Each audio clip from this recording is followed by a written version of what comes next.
The Skylander Dude just started selling sky sleeves to help protect in-box Skylanders. He sent one for me to review, but what he doesn't know is I will be testing their durability by pushing sky sleeves to their absolute limits, because you deserve to know if they're really going to protect your valuable Skylanders. This is my independent review and testing of sky sleeves.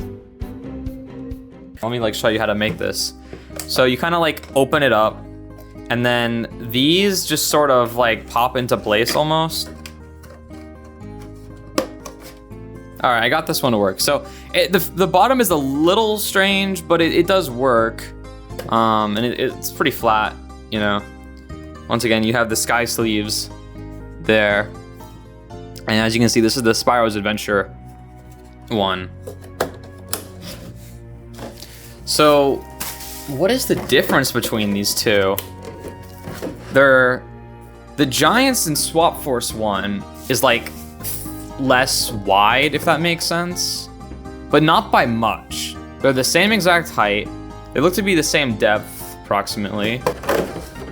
Okay, yeah, this fits perfectly. You can kind of store your box Skylanders in their own box. You know what I mean? I guess that makes sense. This guy has a lot of chase variants, right? So it kind of makes sense. You have the hook on the box itself, and then you have the hook on the sleeve. So in essence, it's protecting it from dust or dirt or anything like that. I don't know, I feel like dusting a box is easy. So the sleeve, again, I mean, it shows the box just fine. There's really nothing wrong with it. And I get that it might be a little more organized to have rectangles instead of the oddly shaped boxes. Maybe it's more secure. I don't know. And then the Spyro's Adventure one is actually really big. But I assume that's perfectly, sized for those characters. I mean, I could also test the Superchargers box, right? But I don't think that these fit in terms of depth. I don't think it'll fit. I'm pretty sure it won't. The width kind of works. I don't know, I'll test it. Surely this won't hurt my Snowbright Stormblade, will it?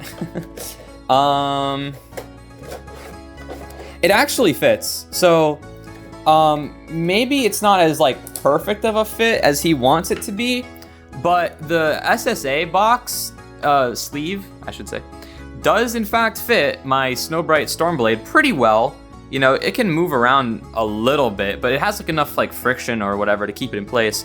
And the depth is also basically perfect. I can see there's some appeal for it. I have no idea what these will cost. The Skylander Dude told me the price later. Each sleeve will be $3.99, which is exactly what I expected them to be.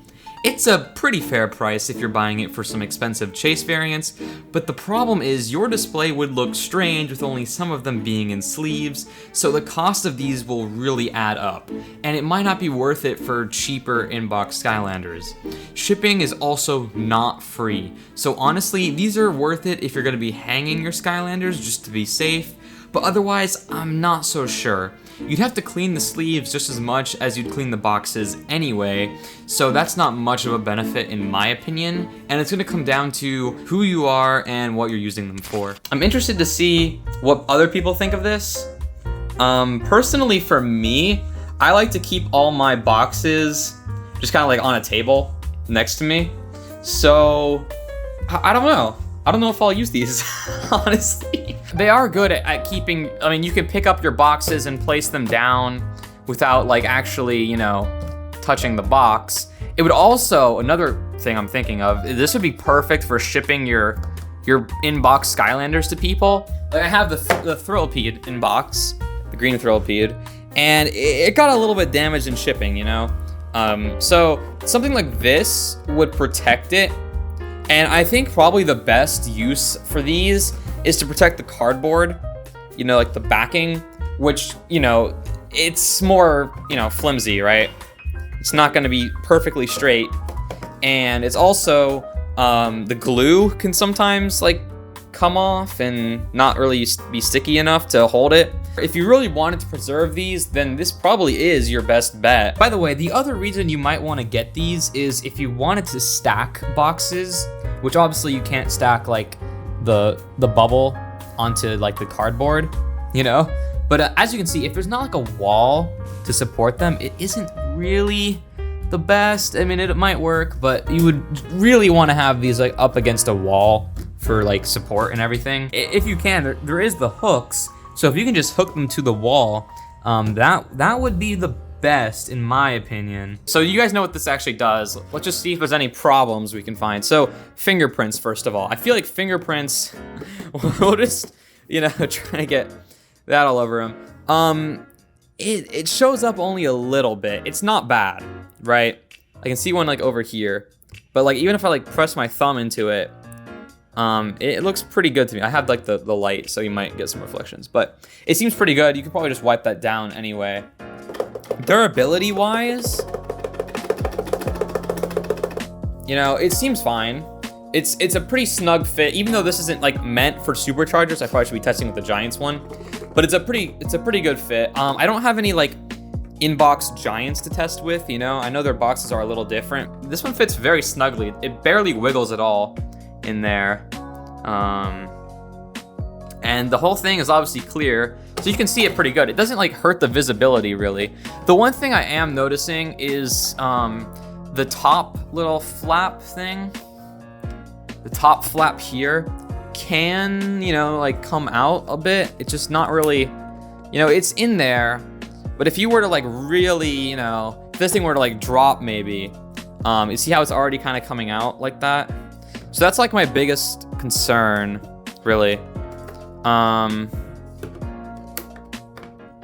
Yeah. Lastly, to conclude this review, I will be testing if the Sky Sleeves can survive a hammer and a drop test. I'm gonna be using this Lava Lance Eruptor because he's not very expensive, to be honest, and the box is a bit beat up, so in case things go wrong, I don't have too much to lose, but I really wanted to make sure I tried this for you guys before you protect your very expensive chase variants in one of these. I've decided I'm gonna film this thing vertically and I'll like zoom in or whatever so that you don't have like the weird black bars, but it'll show more of the drop. So this is about as high as I can reach. You actually can't see it, but this is about as high as I can reach, and we're gonna have it land right on my desk, and hopefully it'll be okay. 3, 2, 1.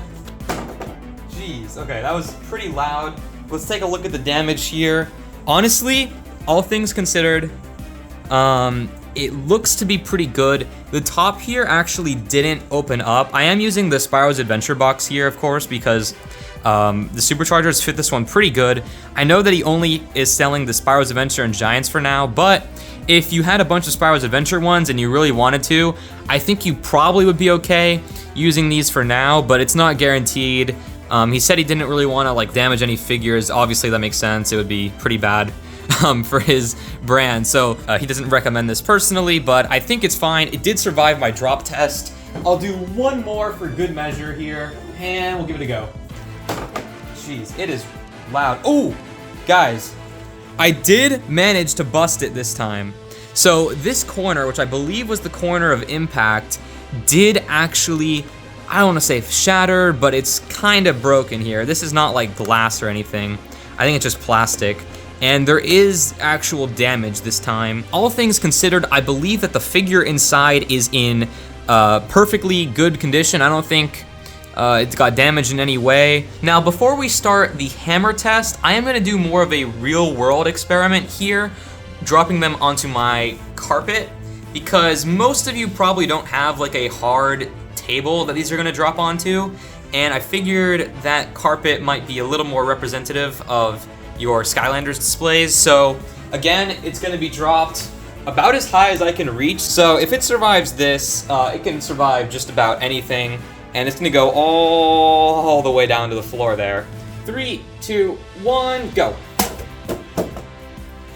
I probably missed it there, I'm not gonna lie. Let's take a look. Let's take a look at the impact here, guys. Keep in mind, this is a third consecutive drop that this box has sustained, and I think if the box ever shows sign of damage like this, you probably should replace it. And I think there might be a new crack over here, but overall, this corner still seems okay. My figure is still all right. There's nothing wrong with it. I'm not gonna drop the figure without the box. I don't feel comfortable doing that. But the sleeve did, in fact, protect it from the drops, even though it might not be perfect. It's still not bad. Again, I don't know how much these are gonna cost yet. I think for at least your more expensive chase variants or, you know, whatever, these might be worth protecting them just if you're planning on hanging them, especially if you're hanging them over a table. The higher the drop, the more impact that this box is going to experience, so keep that in mind. But finally, I know you're all here for this, let's try the hammer test. So I've got just this standard hammer here, and I'm gonna hit it in multiple places just to test each area to see maybe there's like a weak spot in the construction here. So we'll start from the top, like this. Now, you probably expect the top to stay on, and it looks like it did. This flap did fall down, so I'm wondering what happened. Let's see if the flaps are still working here. Flaps still seem to be working. It just got, you know, pressed down. So I think the top of the box might not be perfect, but I think it's doing pretty great so far. So let's go ahead and try test number 2. I'm gonna hit this thing like head on, basically. And it survived all of those hammers. Now, there are a lot of scrapes on this box now. I think you can kind of see that. There's a bit of a mark here where it got dented, and a little further down, there's a slight, you know, cosmetic damage. But overall, the box structure is doing okay. It does show signs of wear. You know, if I were to like smack it, yeah, it's only showing a little bit. If I try to like do this, does it scratch? I think it does actually just make a big scratch down the middle. See that? Yeah. So these things can in fact scratch. There's another scratch right there. Fingernails shouldn't scratch the box. It looks like it's gonna be hard enough to sustain those. So if we're talking about the Mohs hardness scale, it probably is a level 4 or 5 scratches. I'm not entirely sure. I don't really have like a tool to test that with, you know? Let's try hitting it to the side now. Couple good taps there. No serious damage yet. Let's try the bottom with these weird flaps here. Looks like everything here is all right. Obviously the figure hasn't taken any damage. This is still, you know, broken. And then let's try the back here, maybe. Anything? Nope, we're doing pretty good, actually. Not a lot of damage yet. Let's see, how sturdy is this little cutout here? If I try to push on it, nope, didn't break. I'm not trying to like totally destroy it, because that'd be a little unrealistic here. But I think it's doing pretty good, all things considered. I'm not hitting this like crazy hard, but I think that the box here is surviving pretty good. I think the biggest weak spot might be around here, because there's no figure underneath to support it. But it's doing a pretty good job. Again, the drop did create some damage, so they're not indestructible, but the figure is in good condition.